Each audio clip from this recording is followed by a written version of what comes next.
Look, we could go on and on and on about this, but we have such a busy show, Gareth. I do want to talk about Lewis Richardson, who won Team GB's only medal at the Games. He won a bronze. It's funny because I was watching his progression, and it was split decision, split decision, split decision, and in the end, the split decision went against him. But the only medal for Team GB at these Games, I think they were on the back end of a couple of really, really harsh decisions. What did you make of Lewis Richardson first, and overall Team GB at this? Look, it's been unsuccessful, right? It's been one of the worst games for them of recent times. But what did you make of Lewis Richardson's first? Yeah, I mean, just to backtrack on that a little bit on the history, 5 golds in London, three golds in London, a silver and a bronze. We got 6 medals in Tokyo. Yeah. We got, I think it was 5 in Rio, or 3, I can't remember now exactly, but we've been very successful at recent games. I thought we got some terrible judging decisions. 3 out of the 6 got terrible judging decisions. We only took 6 athletes to these games. Delicious Ori in the first round, super heavyweight. I watched that 3 times and wrote a column. I think we spoke about it last week. It's just an utter disgrace, that fight. At the very least, that bout could have been scored 2 rounds to 1 to Delicious Ori, if not 3-0. I thought Lewis Richardson won his semi-final, by the way. Okay. I thought he was very unlucky not to go through to the final. I like his long, lean southpaw style. I thought the 2 women got very unfortunate decisions. I think the saving grace is that the English Institute of Sport Training Centre, British Amateur, GB Amateur Boxing, is already set up as a very strong centre. I think £11 million was the funding for these games. They'll lose a bit, but they've got great facilities there, hyperbaric chambers, altitude rings. It's one of the most envied facilities in the world. And it's not like we haven't got a conveyor belt of talent coming through. The big issue is going to be whether that funding is going to be there if boxing isn't in the games in Los Angeles in 2028. It's going to be fundamental. We win Commonwealth golds, we win World Amateur Championship golds regularly. I think, but they all pale in comparison. And look, this is not discrediting those achievements because they're incredible. But it's all about the Olympics. Greatest show on earth. Greatest show on earth. It's all about the Olympics, right? And even though it's harder to win a World Amateur gold medal, the Olympic one is still the one that people know about. Yeah, agreed. A lot of people have been talking about, and we've got it here, and I just want to quickly mention it. Zhalalov, who won back-to-back golds, and look, congratulations to him. But I just feel like if you're a pro that's 14-0, like this idea now, and it's happened, hasn't it? Of pros coming back and fighting amateurs in the Olympics. I just can't get with it. Yeah, like, honestly, I just can't get with it. Especially with your full, like Zhalalov is a feared professional, let alone as an amateur. And I just like, I don't know. It takes away his gold medal contribution for me. The fact that this guy he should be fighting on Riyadh season, let alone fighting. He will be amateurs. Yeah, he's 14-0 with 14 knockouts as a pro. It's ridiculous. Yeah. I watched it through the same kind of green tinted spectacles as you're talking about right now as well, and I was just thinking, come on. Look at the experience you've got. You've fought on big American venues now for 6-7 times. You've already won your Olympic gold. You've done it for Uzbekistan once. You don't need to do it again. I think it's Uzbek. He was out there. It was Uzbek, isn't it? Yeah. I met him at the dinner for the Champions Dinner out in the Battle of the Baddest last October. Superb guy. But yeah. Get him in Riyadh season now. That you're absolutely spot on. If anything, he could be the guy that takes over in America from Jared Anderson if they adopt him, because half his fights have been in America anyway.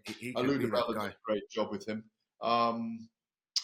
It's a really good point you've made, because I was actually, my green tinted glasses, they're not off and on.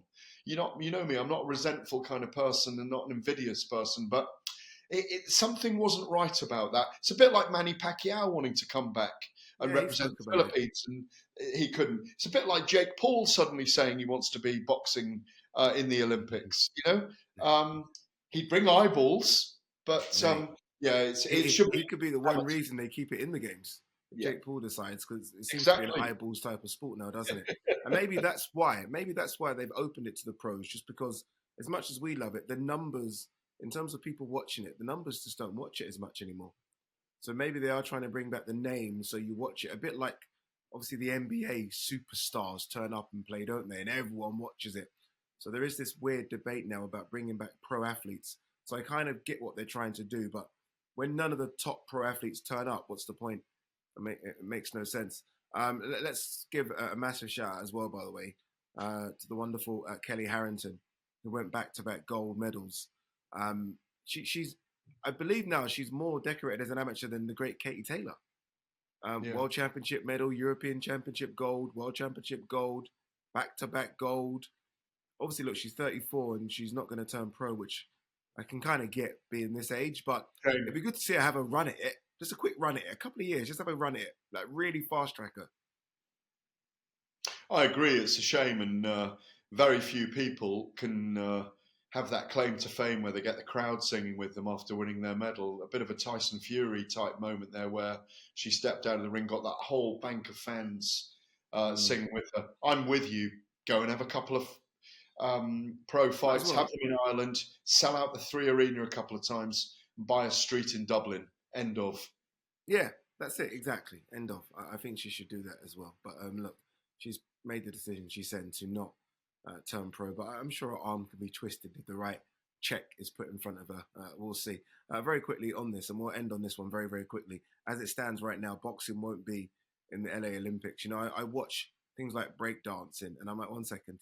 Boxing is the traditional of traditional Olympic sports alongside wrestling and athletics. How can it not be there? And the IOC need to get their beat in order here, because it's a disgrace that boxing won't be there and other sports like Olympics and, I don't know, shooting will be. I'm like, come on, boxing should be there. It needs to be there. Wall And I climbing. feel like, yeah, and all the people Although I need quite to get enjoyed the together. wall climbing, I've got to be honest. I thought I found it quite interesting, the wall climbing. I find it crazy how quick they can get up that wall. Amazing. It's Amazing. ridiculous. They get up the wall in 3 seconds. I'm like, how is this even possible? I know. Running, throwing, jumping, fighting, Fighting. wrestling. They're basic primeval sports that go back to the beginning of time, you know. I mean, I really loved, by the way, the javelin competition between the Indian and the Pakistani. That was fantastic. Can It you was imagine the numbers? unbelievable. Can you imagine the numbers that would have watched that back in India and Pakistan? Yeah, it was brilliant. And also, can you imagine how quick? Can you imagine how quick those two could bowl with a cricket ball as well? Yes, yeah. No, there were so many things to enjoy, and in a way, I don't know her name, but the Australian breakdancer has become a bit of a star, hasn't she? Yeah, but she's a star for all the wrong reasons, because she actually can't breakdance. No, but I don't know. There's the margins, you know. I mean, wasn't ballroom dancing in the Olympics at one point, or is it still? It was. No, it's no longer. I'm off to the Paralympics in Paris in a couple of weeks' time for 16 days, and that's going to be fascinating as well. And that will be. I'm going to keep you updated on all the weird and wonderful people that I meet there, because everybody's got a great story at that. Everyone. Yeah, should be fun. There's no boxing though. No, certainly not. But wheelchair boxing is coming, by the way, and the WBC are involved in that. Do you know that? How do you even control that? I don't know, but is it down to weights, or what's this? I don't get it. I'm really not sure, but I need to look into it a little bit more. But I did get contacted the other day by Geraldine Davis, who's Geraldine. She's the PR know Geraldine well, yeah. Mauricio Sullivan, the WBC in the UK, and she was saying, "You do Paralympics, you do boxing. Can you get involved and write a piece or interview a few of our guys who are doing wheelchair boxing? I think it's great for people's fitness who are in wheelchairs. Frankly, it's a great idea. Head guards, yeah, but you got to." How you control the range is probably quite interesting from a wheelchair. Yeah, like whoever's got the greatest reach wins, surely. Wins comfortably. So I don't know. I have no idea.